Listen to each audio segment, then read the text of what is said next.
Update. A few years back, I had a toxic ex who would stalk my socials and try to show up wherever he saw me posting in real time. He couldn't accept that it was over and constantly tried to meet with me to change my mind. One time, I posted a picture of my food at a restaurant where Kim and I were, and even though I blocked all 12 of my ex's accounts, he still saw my story and showed up. He walked over to my table and started begging to have me back. He yelled at me, saying that I was in that restaurant with a buster who couldn't love me like he could and calling me names. Kim stood there in disbelief. He didn't get my ex out of my face or anything, he just sank in his chair. The person who came to my rescue was our waiter who called the cops and had my ex escorted out. A few days later, I ended up having to file for a restraining order on him with no help from Kim. This was in the early stages of our relationship, and I didn't fault him then because Kim didn't know the whole story between me and my ex. If anything, I thought that incident would run Kim off. But now I'm starting to look at him in a different light. A few days later, while we were at the movies, Kim and I grabbed some popcorn before we sat down. As we were walking to the theater, a dude bumped into me and knocked the popcorn out of my hand. Popcorn danced on the floor as it fell out of the bucket. Kim sat there watching. The guy looked over his shoulder and kept walking like nothing happened. I asked him if he was going to say anything and he said we should just head to the theater so we wouldn't miss the movie. I was ticked off. While watching the movie, not only did my boyfriend not stand up for me, I didn't have any popcorn to enjoy. It was my mom's birthday.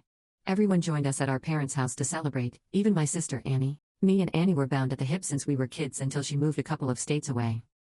Even though she lives in a different state now, every time we meet up, it feels just like it did when we were kids. I followed her to her old room in my parents' house and asked her to talk.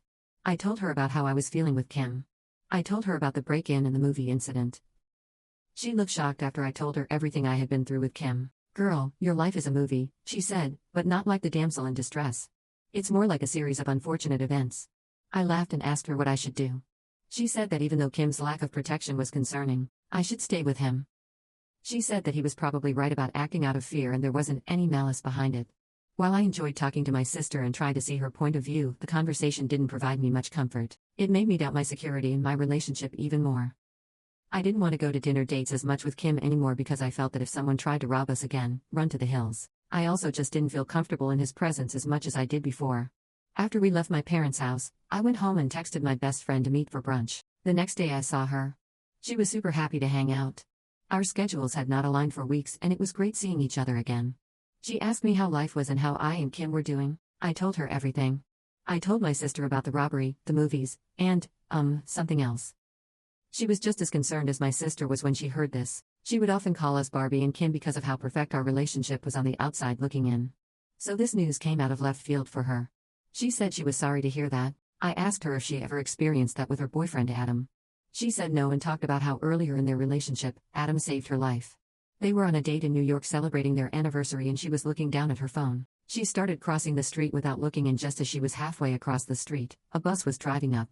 Adam noticed what was happening and ran to push her out of the way. He fell on the pavement safely on the other side of the road, and the bus screeched to stop just inches before his face. I couldn't believe that Adam had risked his life to save her. And my man ran to the bathroom during a home invasion. I lost my appetite.